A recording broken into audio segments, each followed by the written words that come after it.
going to start recording and be in charge of monitoring all the people who are online. We do have a few people here. Thank you all for coming. This is just information to start the school year and to give you the opportunity to ask questions if you have them as we go through some things. There are a couple of policies that we're going to be changing, all with the goal of maximizing our time for student instruction and minimizing student disruptions and disciplinary issues. So first thing, these are the important people to know. I am Heather Davis as of April 2021, which I'm very excited about, but the name change caused some panic for some of our parents. I'm the same person, it's the same face, the last name is just different. So I actually had someone call and ask me if why Miss Wright resigned, and I said I didn't. I just changed my name. So it is still me. Rachel Carpenter is my assistant principal. She's in charge of all things discipline on campus. Kendra McGaw is our 10-12 counselor, and Taryn Thomas is our 7-9 counselor. So those are important people just for you to be able to contact in administration. In the front office, Maribel Morgan is our nurse. So if you have anything health related or you need to drop off medications, that's who you're going to be contacting. And then Denise Lightbody is my administrative assistant. So if you have things that need to get to me, need to get to a registrar, need to get to a counselor, you can drop them off with her. I tell everyone she's the most important person in the building because she keeps me organized and together. So if you have something and you don't want me to lose it, it is important that you give it to Denise. I will put it down somewhere. You can find a list of staff on our school website. So if you go to artsk12.org and you click on schools at the top, you're going to want to click on 712 campus and then click on the Explore tab and look at staff. All of our staff is updated and you can see who your teachers are or who your students' teachers are and how to contact them. That information is also available in the Home Access Center of eSchool. We are on a year-round calendar. Every year there's somebody that's surprised by that, but we are on a year-round calendar. School starts August 4th, which is a week from yesterday. Woo! Yep, we got 5 days left. And school ends on June 15th this year. So we do go a little bit longer. Our summer's a little bit shorter, but that's compensated with extra time off during the school year so that we break up those breaks and reduce student learning loss. Everyone asked, what is intercession? We primarily differentiated the 2 weeks because of divorce decrees. They have to be called different things for custodial rights. So the first weeks of fall and spring break are intercession. School is still not in session, but that week you may have camps going on with teachers. They may be offering a specific remediation or enrichment event that they invite your student to. But those times are not required. So they are definitely breaks for our students. The first week, though, you may have some enrichment or remediation things happening on campus that your student would be invited to participate in. This is our bell schedule this year. It looks a little bit different in eSchool because, honestly, I didn't set it up. So advisory is listed as your second period class. And it happens every day. So on A days, you will have your 1st through 5th period classes in order. So 1, 2, 3, 4, 5, with 2 being that advisory block. But advisory, which is your second period, happens every day. So on B days, you will go 6 to 7, 8, 9.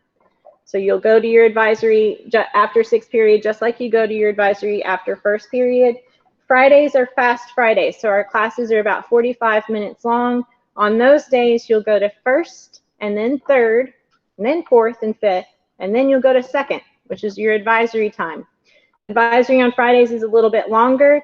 That gives our advisory teachers plenty of time to check grades, check attendance, check participation. So what does the classwork look like in those grades? And make sure that our students are signing up for their advisory sessions for the next week. Lunch happens by grade during advisory on Fridays. After advisory, you'll go to 6th, 7th, 8th, and 9th in order. So it looks funny, but everyone will figure it out. I promise it'll be posted everywhere around the building, and your teachers will remind you where you're going. Your lunch schedules on A days and B days will be determined by who your 3rd period teacher is or your 7th period teacher is. So again, advisory is that daily time frame where students have some choice in where they need to be. If your grades are good, your assignments are turned in, then you get to choose an enrichment or club activity to participate in. If you're missing assignments, if you have low grades, or if we have data that indicates that you need some help in reading or math, then you're going to be assigned to specific sessions and expected to show up there. That information, where students will sign up and where they're assigned, will be found in RTI Scheduler. So for advisory, they're going to be checking RTI Scheduler, and attendance will be taken for advisory. Failing to go is truancy. You're required to be there where you're assigned to be. If you have questions about your schedule, please contact your counselors. Requests and preferences will be met when possible. And your success plan will go into effect in helping guide your courses for the future, because we're looking at what career interests you have. So if you're in 7th through 9th grade, please contact Ms. Thomas about your schedule. If you're in 10th through 12th grade, please contact Ms. McGaw. You can also schedule a meeting in person, on the phone, or through Google Meet by using their Calendly links. These are available on the presentation, which will be posted, and they are also available in your students' class of, so their graduating class, Google Classroom. So this year, 7th graders are the class of 2028. Is that what we decided? No, 2027. So then coming students have a class of 2027 where all of the information that they need to know is, and that they'll stay in that class all the way through high school. So that's a Google Classroom that they will always be a part of. Rachel and I post important information there. The counselors post important information. Student council posts information about events and happenings. It's a way to communicate with an entire graduating class at a single time. Every student created a student success plan at the end of last year with a counselor. So they're looking at what careers they're interested in and what classes we need to take to be prepared for those careers. If you haven't seen your student success plan, that's something that we're happy to share with you. And it is something that our incoming 7th graders will create as they move into 8th grade, and that we hope to have next year's 6th graders create before they get here, because it helps them to guide their course selection. In the spring, rather than just having students blindly make course requests, we're going to be using their student success plan in advisory to make sure they're requesting the courses that they need for their career or to graduate. These are the graduation requirements for high school. They're very similar to the state's requirements. They have to have 4 units of English, have to have 4 units of math, 3 of science, 3 of history. For us, we require 2 units of foreign language. That's for scholarship opportunities that they otherwise will not be eligible for. Oral, Comm, PE, and health are a requirement, and starting with the graduating class of 2025, they must have a full year of computer science to graduate. And then an additional 6 units of electives. That's easy to get when you're on our campus because every art class is an elective. That's the SMART core requirements. If you are looking at a SMART core waiver, you still need 4 math credits, but you are not required to take higher than Algebra 2. So you can take another lower level math in order to satisfy that credit. And in science, you can take physical science, biology, and environmental science rather than an additional chemistry or physics class.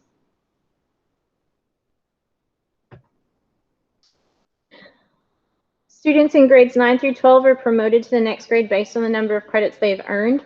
So a sophomore has earned no fewer than 6, a junior's earned no fewer than 12, a senior's earned no fewer than 18, and a graduate has earned no fewer than 24.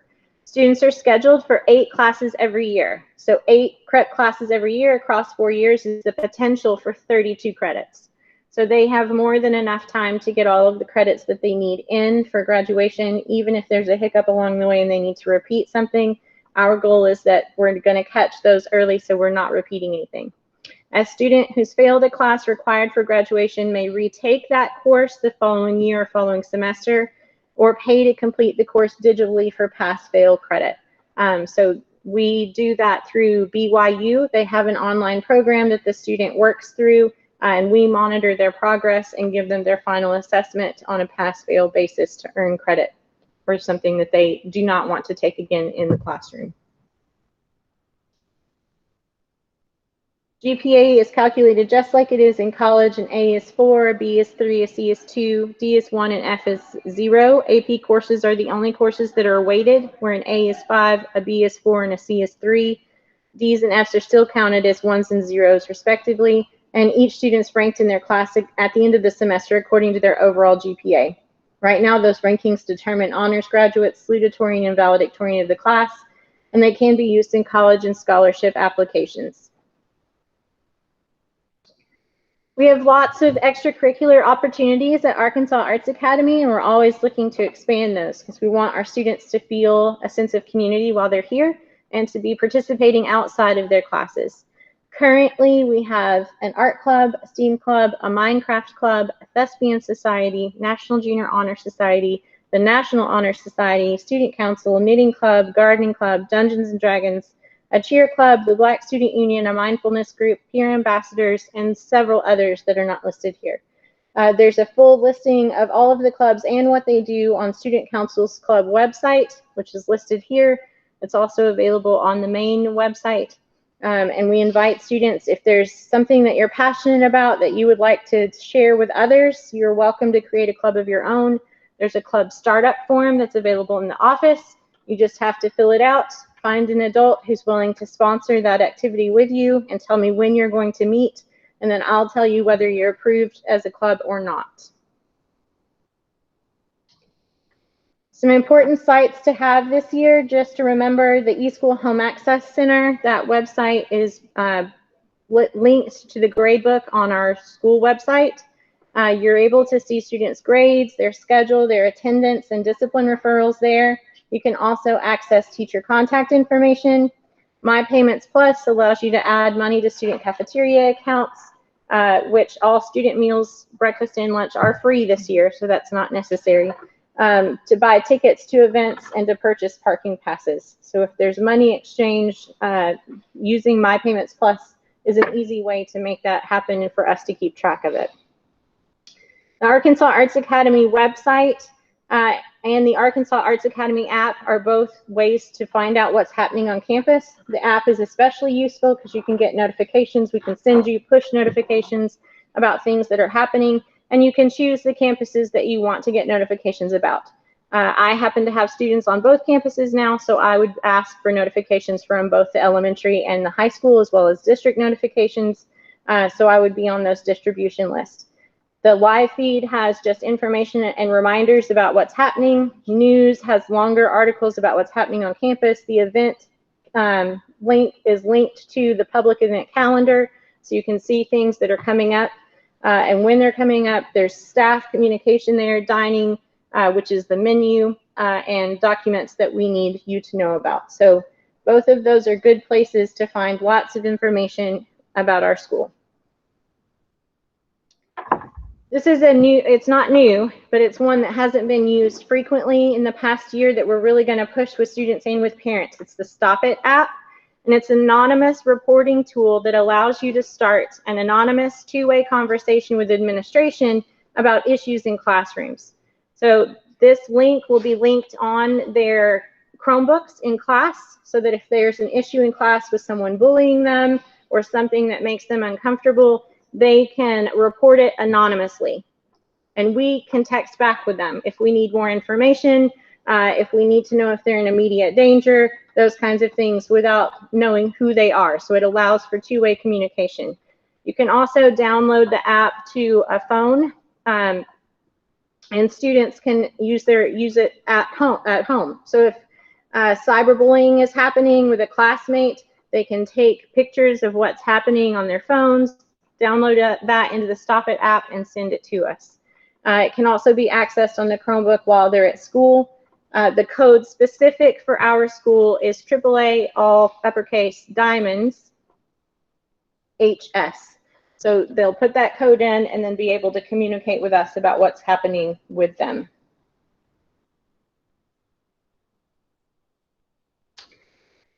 Transportation. If you are a student driver, you need to purchase a $5 parking pass. You can purchase that through My Payments Plus.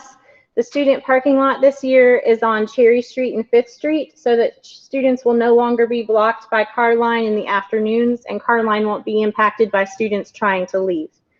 It is a first come, first served process this year. We're not assigning parking spaces. And part of why we're asking all student drivers to get a parking pass, even if you can't park in the student parking lot on a specific day, sometimes we have students, or who I suspect are students, that park in front of a neighbor's driveway, or in front of a fire hydrant, or in front of a trash can, or they park illegally somewhere. And in that situation, we have no choice but to have someone contact the police or contact a tow truck.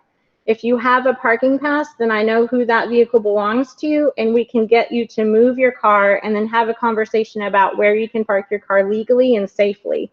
So we want to be able to help our student drivers become more responsible citizens, especially with driving and being in the middle of a neighborhood. So we elected to go this route so that all student drivers have that $5 parking pass. It allows them to park in the student lot if there's space, but also allows us to help them make better decisions about parking when there's not space in the student parking lot. We do have very limited bus service. If you are interested in bus transportation before August 4th, please contact Ms. Carpenter. After August 4th, you will contact Neil Harrell, who's the transportation director.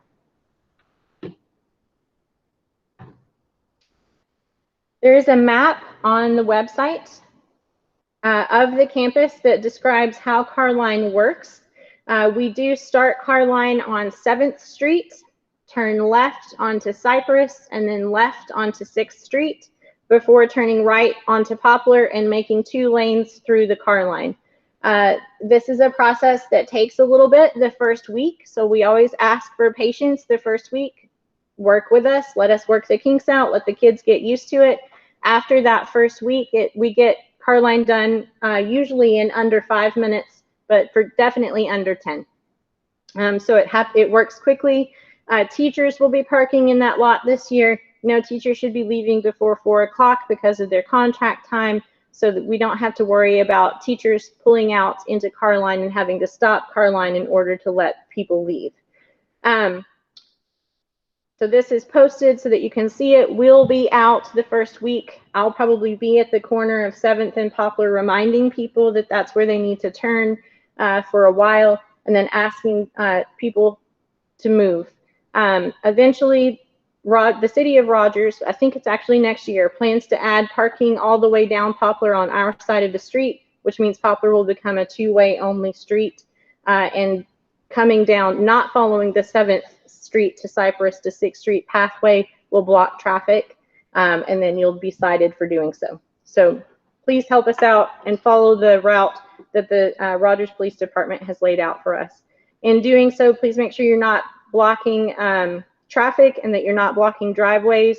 Again, we're going to make sure that students are not parking in that lane where Carline happens, and that's part of why we need to make sure that students have those parking permits so we can identify vehicles and get them moved if we need to. Are there any questions about Carline? You can type questions in the chat and I will ask them for you.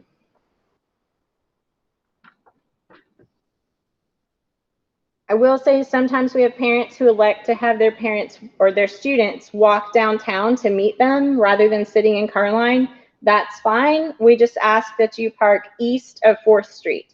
So if you're east of 4th Street and you have your student walk to you, you're not impacting anything that's here and us trying to get students off the campus. And that we're more than happy to let your student walk downtown to you. On the 712 campus, we don't call names and release by name. They're 12 or older, and we expect you and them to have communicated about how they're going to get home and what their expectation is. So at 3:50, we release them. Students who are picked up in Carline go outside to watch for their parent to pull up. As soon as their parent has pulled up and cars stop moving, teachers will say, please go get in your car if you can see it, and then we release traffic. If they're riding a bus, we'll send them directly to the bus. Class ends at 3:50, the bus leaves at 4 o'clock. So there's not a lot of time for lollygagging. And we reinforce that with students the first week. If they're walking, we're going to ask them to leave on the east side of the campus rather than the west side walking into car line.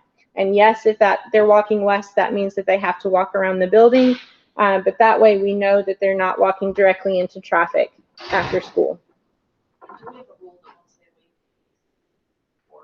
This is, yes, once they leave, they don't come back. Unless there's an event later in the day. Yeah, but the doors lock behind them, so they're not able to get back in after they've walked off campus. This is the student parking lot, which is on Cherry Street and 5th Street. It has unidirectional traffic. There are actually more parking spots over there than there are in what has been the student parking space. And it's an incentive to get here early, right, Jenna? Yes. All right. Student expectations for checking out.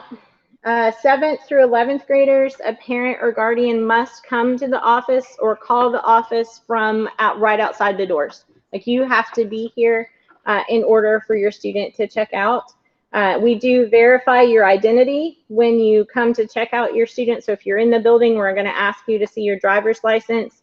If you're calling into the office, we check the phone number that shows up on caller ID against the phone number that's listed in eSchool. So please make sure that that information is up to date, because if it doesn't match, we will not release the student. 17-year-old seniors, a parent can call once and ask for their student to be added to the Allow Them to Check Themselves Out list. An 18-year-old senior who is legally an adult can check themselves out, but they still must sign out in the office so that we know who's on campus and who is not. We do not check out for lunch. Not an open campus. We don't check out for lunch, period. So sometimes we have parents who are like, hey, my student's just going to go get lunch. And I will say, no, they're welcome to eat here, but they are not going to leave campus just for lunch. We don't have an open campus. We have exactly 30 minutes for lunch. There are 20 restaurants within 5 minutes of our school, but getting there, getting your lunch, eating it, and getting back is nearly impossible within that 30 minutes. And any minute that you're missing of class time is a minute of instruction that you're missing out on. The campus does open at 7:30 in the morning. If students are dropped off before 7:30, they won't be able to get into the building, and they do not have a guarantee of adult monitoring. Classes start at 8:30 a.m. and classes end at 3:50 p.m. At 3:50, we open the doors and ask our students to head wherever they're supposed to be. At 4 o'clock, any students that are remaining are moved to what we call the glass box. It's the foyer. They're in direct supervision from a camera. There's not an adult watching them, but no one can get into them. They can get out, but no one can get into them unless they open the doors. And then I have video evidence of that happening. On the closed campus, Ms. Davis, we also are not accepting deliveries from delivery services. We had a big issue with that last year, and it distracted kids from class because they were calling in food and the food didn't deliver on time, so they actually didn't get the lunch during their lunch period. And it increased the number of strangers that were on our campus. And so if a Grubhub person shows up, I am turning them around regardless of who paid for what. So they need to pack their lunches or eat in the cafeteria. Parents, if you want to walk something in for your student, you're of course welcome to do that, but we are not going to handle deliveries from delivery services. Parents aren't strangers. Parents can come on in. Yes. So we have the following attendance codes to track student attendance. These are the things that you'll see in eSchool. There is not a difference between an excused and an unexcused absence in eSchool. An absence is an absence, and the state views it the same way. They're looking at total time out of the classroom, not where you were when you weren't in the classroom. We do want doctor's notes and therapist notes and things like that, because being where you need to be for a medical reason is important. Like, yes, we want students to take advantage of that, and I am less likely to have a conversation about loss of credit with a student who is legitimately at a doctor or at a therapist or something like that. If you don't have that documentation, then that meeting becomes, this is the number of hours of instruction that you're missed. At this point, there's no way that you can demonstrate mastery of these, and we can't award you credit for that class. So making sure that you're tracking those. We also look at partnering with the Department of Human and Health Services when we have students who are missing a lot of school, in ways that we can partner to support that family in getting their student to campus. Arkansas law mandates that all students under the age of 17 are in school so many days a year. And so we want to make sure that we're helping our parents do that if there's an issue. So if you're absent, it's just an A. If you're at court, we'll code it that way. Every junior and senior is allowed 2 college visits per semester. We code those as college visits, and they don't count as absences against you. If you have something planned where you're going to be out, please let me know ahead of time. We, of course, understand that educational opportunities happen outside of the classroom. And so if your student has an amazing opportunity come up that is going to be a benefit to them, please talk with us so that we can get those put into ahead of time. That has to be approved prior to the absence, not after the absence. SUS is an out-of-school suspension. SK is a truancy or skipping. I will say that truancy and skipping is a disciplinary issue for every student, or for every minute that a student misses of class. And you can be truant and be on campus. So if you are hiding in a bathroom when you're supposed to be in history class, that's the same as not being on campus and being in your class. Every minute that you miss of your class, you make up in after-school detention. So you're still going to be required to make up those educational minutes. A T is tardy, in-school suspension is ISS, field trip is FT. Those are not counted as absences. And once seniors graduate and I don't want them back on my campus, they're listed as GG. Anything less than 30 minutes missed is in tardy. Anything 30 minutes or more becomes an absence. So if you're missing 30 minutes of class, you are no longer tardy, you're absent. Up to 10 absences of any one class period could result in loss of credit from that class period. So if you're habitually 45 minutes late to your first period class, you're going to rack up a whole lot of absences and potentially not get credit for that first class. So you have to make sure that you're not just looking at whole days missed, but the period itself. The 10-day is for the whole year or for every semester? Semester. Every semester. That's a lot of absences in a semester. Okay, let's talk about cell phones for a minute. This is a major change. Between 8:30 a.m. and 3:50 p.m., cell phones are off, not silenced, but off, and in a backpack or in your assigned Chromebook locker.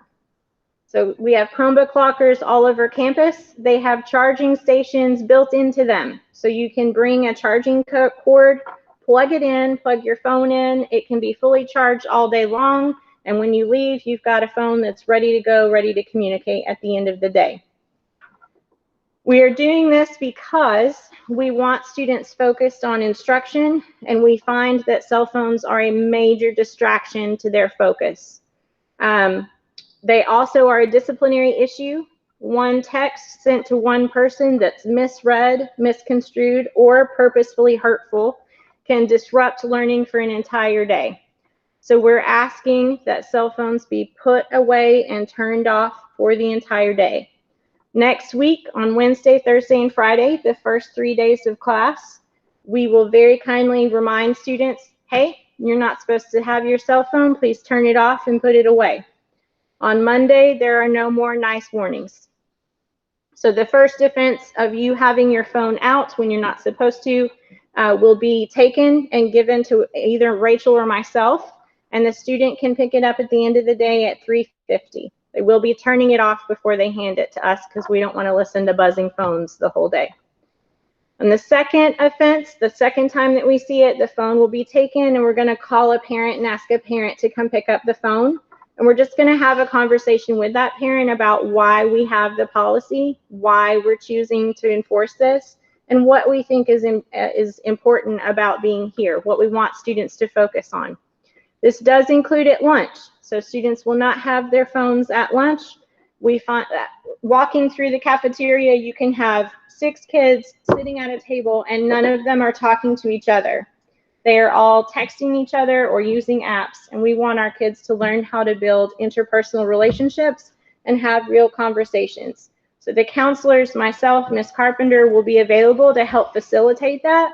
But what we're hoping is that they're going to start talking to each other and learning how to build those soft skills. How do you have a conversation with someone sitting next to you? How do you disagree about something without getting super angry? Those kinds of things. We're focused on those interpersonal skills. On the third offense, the third time that a phone is out during the school day, it will be taken, and I will ask that the phone not come back to campus.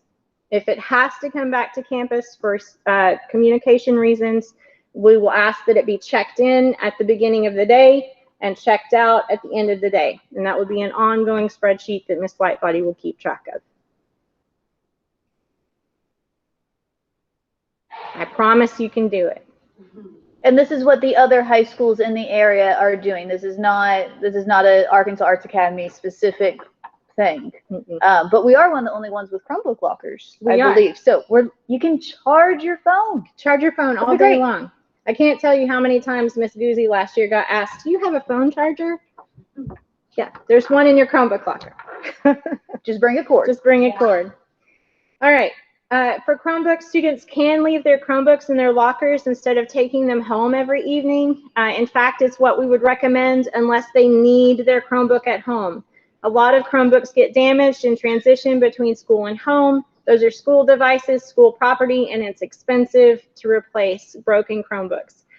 So we do encourage our students to leave them here if they don't need them. And we're going to be reminding them all year that those devices don't belong to them. They belong to the school, and they're for school purposes only. So I'm setting a bad example for those of you who are in the building, but we're asking students not to put stickers or other things, personalize their Chromebooks. We had some issues with screens being damaged and keyboards being damaged because we were trying to personalize. So they'll have a sticker in the middle that'll have the Arkansas Arts Academy logo and their name. That's the only thing that needs to be on their Chromebook. And then remember that they are for academic purposes. Everything they do on their Chromebook is monitored by someone on this campus, and we do get alerts when you're accessing inappropriate material. Even if you type a really ugly document and then you delete it, we've already been alerted that that document exists and we still can access it. So please don't use them for anything other than academic purposes. If you don't want me to read it, don't write it. Because we will have those really awkward conversations, and it won't be us the people that are blushing. So, okay, any questions about phones or Chromebooks? All right. We're going to talk about dress code real quick. First, we want to reiterate that all dress code violations will be ultimately handled by Ms. Carpenter or myself. So a teacher who thinks that someone is out of dress code will send us a message and we will come deal with the violation ourselves. And students can report dress code violations that make them uncomfortable too using the Stop It app. So you've done that anonymously. All you have to do is describe what the student is wearing and where you are. And I will walk into that room and say, hey, can I talk to you for a minute? And that student will have no idea why I just called them out of class and who reported them for their dress code violation. When we do dress code a student, you're going to receive a text message with a picture of your student and what they are currently wearing and why it's violating a portion of the dress code. You're welcome to bring alternate clothes to campus, or we have an entire closet full of alternate clothes that we will offer students to wear to fix their clothing issue. So hats and bandanas are okay. Those are not a major distraction. A baseball cap, a tam, those kinds of things. I will say that ultimately who gets to decide if it's a distraction or not is Ms. Carpenter and myself. So that being said, hats are okay. If you walk in with a 12-inch top hat, I'm going to take it from you because that's a distraction, okay? You cannot, however, have the hoodie of your hood or your hood of your hoodie up over your head. With a hat, I can usually identify who you are, If you have your hoodie up, I can't from the back, and it's even if you have it pulled really far forward, sometimes from the side and the front, it's hard to identify who you are. Knowing who's on campus is an important security feature. It allows us to use cameras to make sure that things aren't happening, and just to know by visual scan who's supposed to be here and who's not. We are not wearing costumes at school. That includes ears, tails, and other animal parts. So the little headbands that have ears on the top, please don't wear those. Unicorn horns, please don't wear those. Tails that hook into your belt, please don't wear those. No costumes. If you come dressed in cosplay that's anime, I won't recognize that, but Ms. Carpenter will, and she will tell you that that's not appropriate as well. So no costumes at school. If we have a costume day, which I very rarely approve, it will be a fundraiser for a specific event, and your costume will be pre-approved by me. All right, underwear. There should never be visible underwear. I shouldn't be able to see bra straps. I shouldn't be able to see patterns of your underwear. I shouldn't be able to see any of those things. Corsets and garters are also underwear. Thigh-high stockings with lace at the top, I should not be able to see the lace. Those things are undergarments. A slip is an undergarment. And I know that most people don't wear slips anymore, and you can go to like Goodwill and find really soft ones, and they're very soft, very silky. They look really cute. They're underwear. They're underwear from 30 years ago, but they're underwear. They're not clothes. So please make sure that you're wearing clothes that cover everything. I tell students all the time, you don't want to know what color my underwear are, and I do not want to know what color yours are. With leggings, please make sure that they're not see-through at all. My own daughter has a pair that she has grown out of now, and I could tell what pattern her underwear were. Those are not appropriate for school. No one should be able to tell those things. So please make sure that you're aware of that. You also don't want any holes in your clothes that are going to expose underwear. You shouldn't be able to see your midriff, boy or girl, no midriffs allowed. So no crop tops. I know right now the style is to wear the really high mom jeans or mom pants with a top that comes just to the top of those pants. If you can't raise your arm safely without showing me 3 to 4 inches of skin, then you're out of dress code. In the past, Ms. Carpenter and I have been kind, and you've said, well, I have a jacket, I'll put the jacket on. We're not playing that game anymore because you take the jacket off as soon as you can't see us. So if you have a crop top that's not appropriate, we're going to hand you a t-shirt, and you're going to wear the t-shirt, okay? Shorts and skirts, a 3-inch inseam is reasonable for shorts. It's not reasonable for a skirt. So your skirt or dress needs to be at least the length of your fingertips. My grandmother always told me if I sat down and I was no longer sitting on fabric, the skirt was too short. That's a good rule of thumb. You're on a campus with over 75 stairs. Someone is going to be behind you on the staircase, and if you're not wearing shorts under your skirt or dress, you are very likely to show them more than you want to. Or maybe you do want to, but that's still not appropriate. So make sure that your shorts, your skirts, your dresses are reasonable length for going up and down stairs. Your clothes should also not include any lewd or offensive words or imagery. Again, what does lewd or offensive mean? Ms. Carpenter and I have ultimate say on that. So something across your bottom that brings attention to the fact that it is your bottom is probably not appropriate for school. If you're wearing something that references drugs, alcohol, foul language, none of those are appropriate for school. And I always tell kids, politically or otherwise, you can be pro whoever you want to be. You cannot be actively anti anybody. So that's just a good rule of thumb for your clothes. Are there any questions about dress code?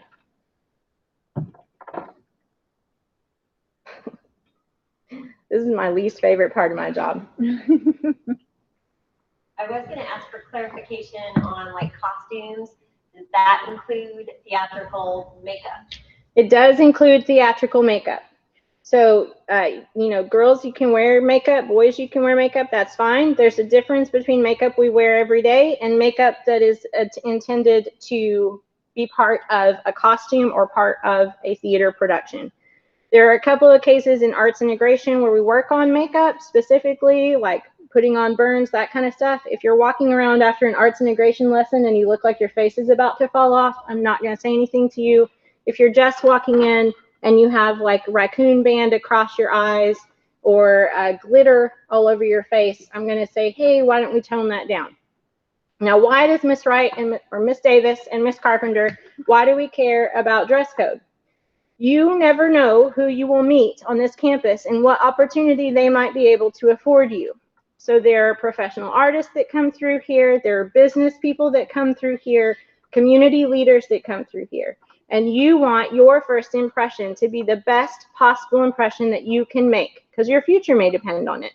So we want to reiterate that with our students. This is your workplace. This is your job, and we want to make sure that you are dressed for success. The same goes for pajamas.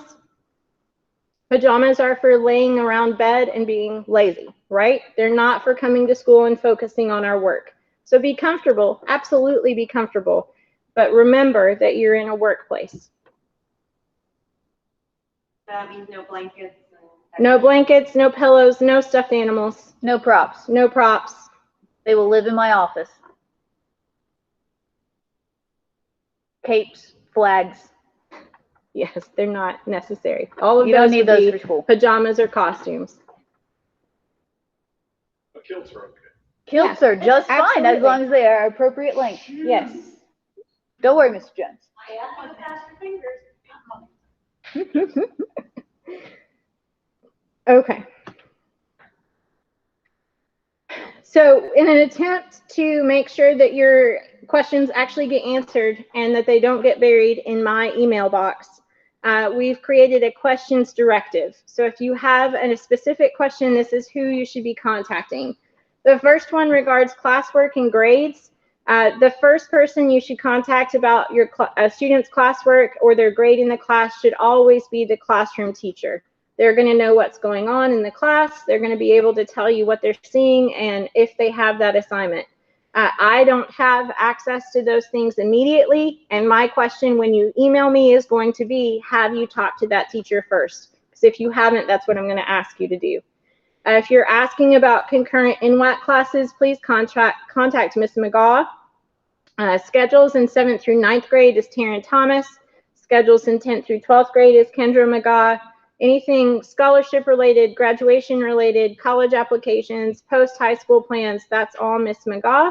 Special education, IEPs, 504s is Beth Scott, our Director of Student Services. If you're asking about state or national testing, please contact me, Heather Davis at hdavis@artsk12.org. If you're asking for a transcript, please contact Pam Lewis. If it's an athletic information that you're looking for, David Skelton is the athletic director. Please contact him. Calendar events is Miss Carpenter. And if you're asking about a club or a student group, please contact the teacher sponsor. Those are listed on the club sponsor form, and they can give you the information about how to participate, when their meetings are, or any issues that may have happened at the club. If you're asking about the bus, please contact Neil Harrell. If you're asking about cafeteria menus or meal pickup, Tanya Keys is our Aramark contact and the cafeteria manager. Please contact her. Discipline-related items, please contact Ms. Carpenter. If you're asking about health and medications, please contact Ms. Morgan. She's our high school nurse. Anything library-related goes to Carrie Lee. Student parking goes to Rachel Carpenter. Technology or Chromebook issues go to Victor Craig and Joan Miller. Please email AAA tech support at artsk12.org. That generates a ticket that they then can go through to make sure that they have met your needs.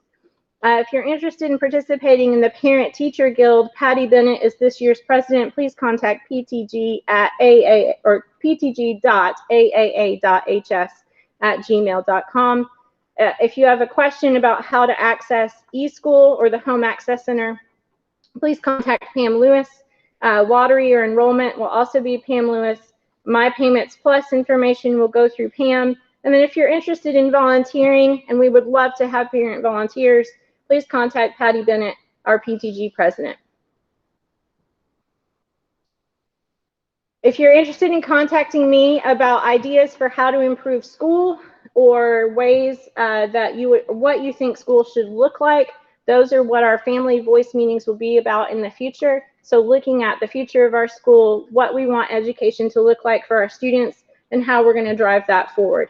Otherwise, I will be out in the hallways and in classrooms observing teachers and observing students and making sure that our focus is on instruction and student learning. You'll notice that Ms. Davis's email was not on that question directive. Just once for national and state testing. Yes. All right, some important things coming up. We have an 8 to 10 CEO meet and greet on August 3rd. So our new interim CEO, Dr. Allison Roberts, will be here. If you would like to meet her, to hear her vision for our school, to ask her questions, you're welcome to come by. On August 3rd from 4 to 7 is our open house event. We have over 20 community partners who will be present to help you understand what resources we have available for our families for after school care, for mental health, for musical instruments, for all sorts of things. August 4th at 8:30 a.m. is the first day of school, and August 10th at 6:30 is our regularly scheduled school board meeting, which parents are, of course, welcome to attend. All of those happen on the 712 campus. If you are interested in following our events, I always recommend going to the calendar page on the website and subscribing to the Google event calendar. That way you get alerts about things that change and it shows up in your own calendar as well. Do we have any questions that I didn't already answer? I know that was a lot of information all at once. I will read off questions from the chat if anyone online has any to share.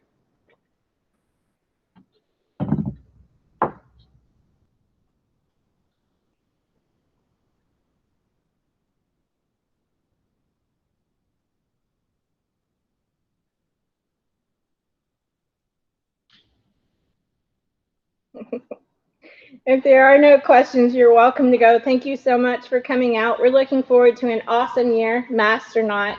We're going to have an amazing time with our students on campus, and our teachers are really excited about getting back into learning and all of the hands-on things that they plan on doing in our classes. I did get a couple questions. First one, if we have a protected Chromebook case, can we put it on the Chromebook? Ms. Miller, if they have a case for their Chromebook, can they put that on there instead of using stickers? I do believe that Mr. Craig was okay with that. It needs to be an appropriate case for the type of device. Okay, so Ms. Miller said that should be fine. We, as the administrators, and Ms. Miller and Mr. Craig as the IT department, have the right to tell you to remove it if it's not appropriate for the Chromebook, such as it's the wrong size. And also, if you start putting inappropriate stickers, I'm taking your stickers away. So be aware of that. The next question was, what are our COVID safety measures? And any social distancing and all? Nurse Katie sent out an email recently to all parents and staff with the most up-to-date CDC guidelines.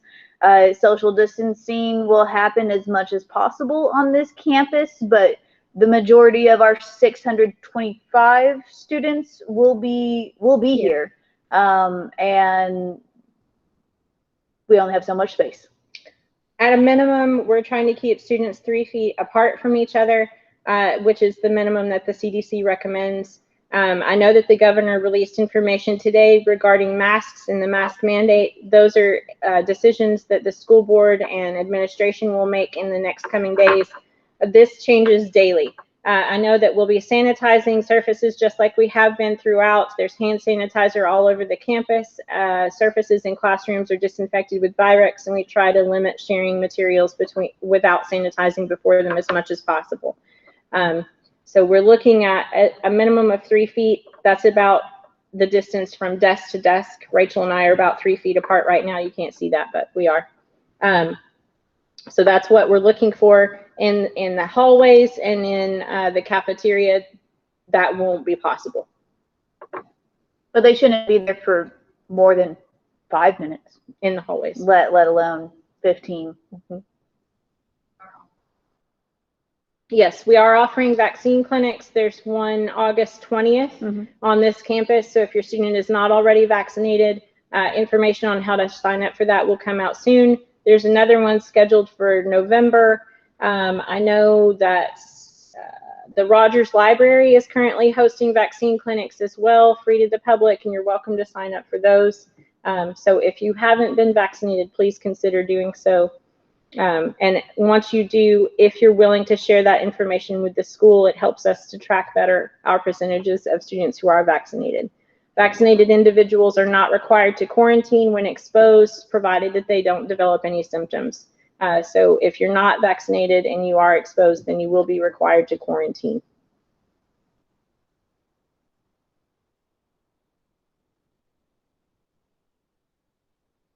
Any other questions?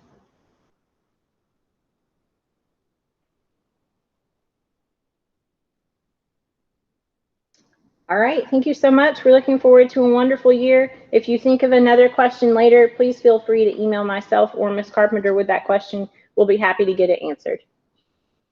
Have a good evening. Thank you.